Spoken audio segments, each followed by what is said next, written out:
కను పాపవలే అనుక్షణం నన్ను కను పాపవలే కాచిన కృపా శాశ్వతమైనది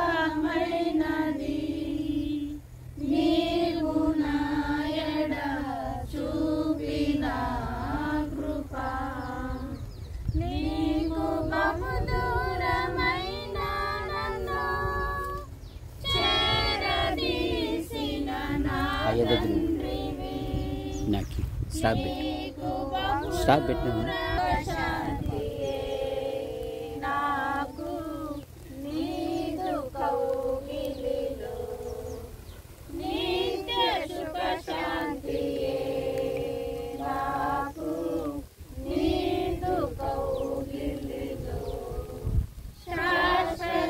శాశ్వతమైనది నీవు నా ఎడ చూపిన కృపా తల్లి తన బిడ్డలను మరచిన నేను మరువలేనంటివి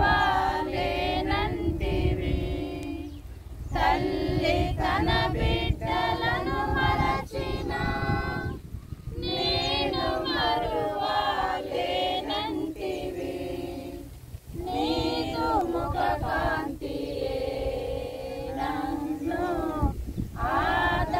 ఆదరించెనులే నీదు ముఖ కాంతియే నన్ను ఆదరించెనులే శాశ్వతమైనది నీవు నా ఎడ చూపిన కృపా పర్వతములు తొలగినను మెట్టలు దద్దరిల్లిన పర్వతము నా కృపా నిన్ను వీడగాని అభయమిచ్చితివి శాశ్వతమైనది నీవు నా ఎడ చూపిన కృపా శాశ్వతమైనది నీవు నా ఎడ చూపిన కృపా అనుక్షణం చూడు ఎంత బాగా వస్తుంది. పాపవలే అనుక్షణం నన్ను కను పాపవలే కాచిన కృపా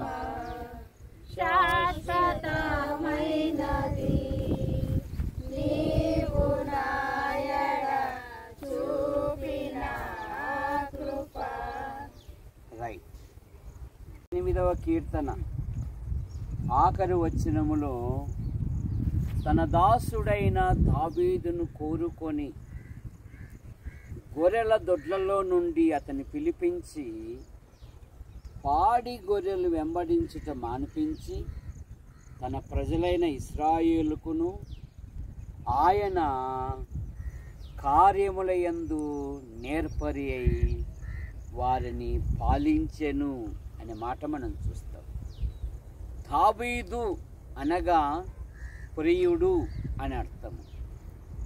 ఎఫెసు పత్రికలో మనము ప్రియులవ్వడానికి 5వ అధ్యాయము మొదటి 2 వచనాలలో క్రీస్తు మిమ్మును ప్రేమించి ప్రియులైన పిల్లల వలె దేవుని పోలి నడుచుకున్నట్లుగా మన కొరకు బలిగాను అర్పణముగాను అర్పించుకొనెను అనే మాట మనం చూస్తాం. దావీదు దేవునికి ప్రియుడు, మనము యేసుక్రీస్తుకు ప్రియులుగా ఉండుటకు ప్రియుడైన ప్రభు మన కొరకు ప్రాణం పెట్టాడు. దావీదు తన కుటుంబములో కడసరివాడు. యెషై తనకన్నా ముందున్న కుమారులందరినీ దేశ సైనికులుగా మార్చాడు. దావీదు దగ్గరకు వచ్చేకల్లే ముసలివాడయ్యాడు. అబ్బాయి ఇప్పుడు నిన్ను చదివించేంత స్తోమత నాకు లేదు. 4 గొర్రెలు మేపుకో, మన కులవృత్తి ప్రకారము. ఏ వృత్తి? ఇప్పుడు మీరు నాటుకొచ్చారు కదా, మన కులి వృత్తి ప్రకారము 4 గొర్రెలు మేపుకోరా. అయినా మటన్ కేజీ 1000 రూపాయలు బిడ్డ. 4 మేపుకున్న ధనవంతును అవుతావు అంటే దావీదు విధేయత చూపాడు. ఎప్పుడైతే విధేయత చూపాడో దావీదును అందలముకి ఎక్కించాడు. కనుక దావీదు కడసరి వాడైన దావీదు గొర్రెల కాపరి. కానీ మన ప్రభువైన యేసుక్రీస్తు వారు మన కొరకు మంచి కాపరిగా, గొప్ప కాపరిగా, ఆత్మల కాపరిగా మనలను ఆయన విమోచించాడు. దావీదును దేవుడు కోరుకున్నాడు. 1వ అధ్యాయములో నేను కోరుకున్నవాడు ఇతడే అనే మాట మనం చూస్తాం. దైవ ప్రజలను, దేవుని యందు విశ్వాసం ఉంచిన వారిని దేవుడు నువ్వు కలుగులో ఉన్నా, పొలములో ఉన్నా, అరణ్యములో ఉన్నా, మరుగై ఉన్నా, ఒకానొక దినమున అందరూ చూస్తుండగానే దేవుడు నిన్ను అందలముకి ఎక్కిస్తాడు. ఎంత ఆశ్చర్యం! ఒక గొర్రెల కాపరి దేవుడు ఇశ్రాయేలులకు ఏం చేశాడు? రాజుగా చేశాడు. ఒక అనాథ ఎస్తేరు 127 సంస్థానములకు మహారాణి అయింది. యోసేపు తల్లి లేని కారణంగా యాకోబు అమితముగా ప్రేమించి రంగుల వస్త్రం గుట్టిస్తే సొంత సోదరులే అసూయపడ్డారు, పగబడ్డారు, అమ్మి వేశారు. పైగా ఏమన్నారంటే కలలు గనువాడు అని పేరు పెట్టారు. ఏం పెట్టారు? కలలు. కానీ యోసేపు దేవుని కొరకు నిలబడ్డాడు, శోధన జయించాడు. శోధన కొరకు ఖైదు కూడా అనుభవించాడు. ఇప్పుడు యోసేపు ఏమంటున్నాడంటే ఆదికాండం 45:9 మీరు నా తండ్రి యొద్దకు వెళ్ళి మీ కుమారుడైన యోసేపును ఐగుప్తు మీద నన్ను ఏలికగా నియమించెను అనే మాట మనం చూస్తాం. అందుకే పేతురు పత్రికలు ఏముందంటే దేవుడు తగిన కాలమందు మిమ్మల్ని హెచ్చించినట్లు ఆయన బలిష్టమైన చేతి కింద దీనమనుషులై ఉండారు. యోబు గ్రంథములో అట్లా ఆయన దీనులను ఉన్నత స్థలములలో ఉంచును, దుఃఖపడు వారిని ఆయన క్షేమమునకు లేవనెత్తు దేవుడు.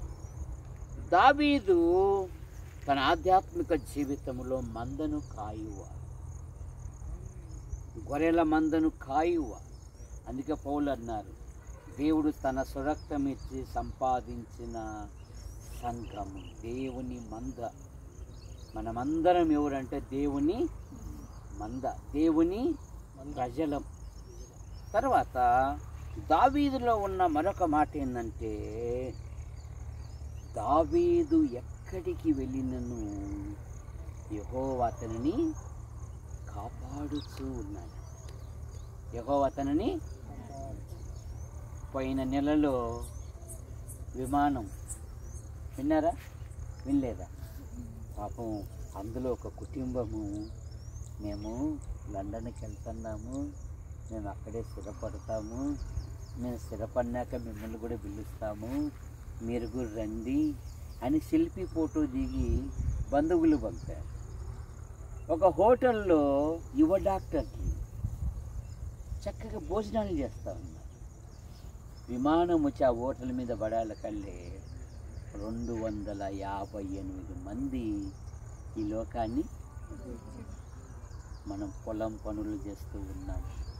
ప్రతి పనిలో, ప్రతి ప్రయాణములో దేవుడి కృపాక్షేమాలు ఉంచి సజీవు లెక్కలో ఉంచాడు. దేవుని స్తుతించాల. 7వ నెల చివరి దినాలకు వచ్చాం.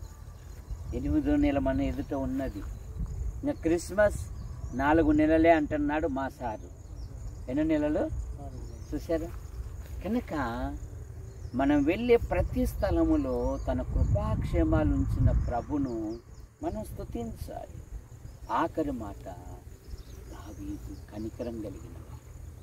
యేసు ప్రభు అన్నాడు కదా, కనికరం గలవారు. సౌలు దావీదు మీద కత్తి కట్టాడు. ఒక పని నియమించుకున్నాడు. ఏమా పని? అనుదినము దావీదుని వెతుకుతూ ఉన్నాడంట. కానీ 24వ అధ్యాయంలో ఆసు తిరకాసు అయిపోయింది. ఏమైంది? దేవుడు సౌలునే దావీదు చిత్తం. అందరు అన్నారు, చిక్కాడుగా, రాజుల చట్ట ప్రకారం చంపేయచ్చు కదా అంటే, దావీదు అంటాడు, అతడు అభిషేకం పొందినవాడు, నేను ఎంత కనికరం గ్రహించాను. అందుకనే దావీదు దేవుని హృదయానుసారుడు, దావీదు దేవునికి ప్రియమైన వాడు, దావీదు దేవుని ఇష్టానుసారం. మనము కూడా బైబిల్ ఏం చెప్తుందంటే, దేహం విడిచినను దేహముతో ఉన్నను ఆయనకిష్టులుగా జీవించాలి. ఎట్లా జీవించాలా? ప్రార్థించాలి. అయ్యగారు ప్రార్థించాలి. పరిశుద్ధుడ ప్రేమ కలిగిన మా తండ్రి, వందనములు స్తోత్రం చెల్లించుకుంటున్నాం. సాయంకాల సమయంలో దావీదు జీవితం గుండా శ్రేష్టమైనటువంటి ఆత్మీయమైన సంగతులు మరి మాకు బుద్ధి కలగాలని, మాకు బోధ కలగాలని మేము నేర్చుకొని ప్రభా దావీదు పొందుకున్నటువంటి ఆ యొక్క వాగ్దానాలు మేము కూడా పొందుకోవాలని శ్రేష్టమైన సంగతులు మా దృష్టి తీసుకుని వచ్చి మీ ప్రేమంతం బట్టి వందనాలు. మా ఈ సహవాసాన్ని దీవించి ఆశీర్వదించండి. మరలా మీ చిత్త మీద మరో పర్యాయం మేము విడిగా కలిసి సంతోషించి సహాయం చేయమని యేసు క్రీస్తు శ్రేష్టమైన నామమున ప్రార్థించి వేడుకుంటున్నాం మా పరిశుద్ధుడవు తండ్రి. ఆమేన్. ఆమేన్.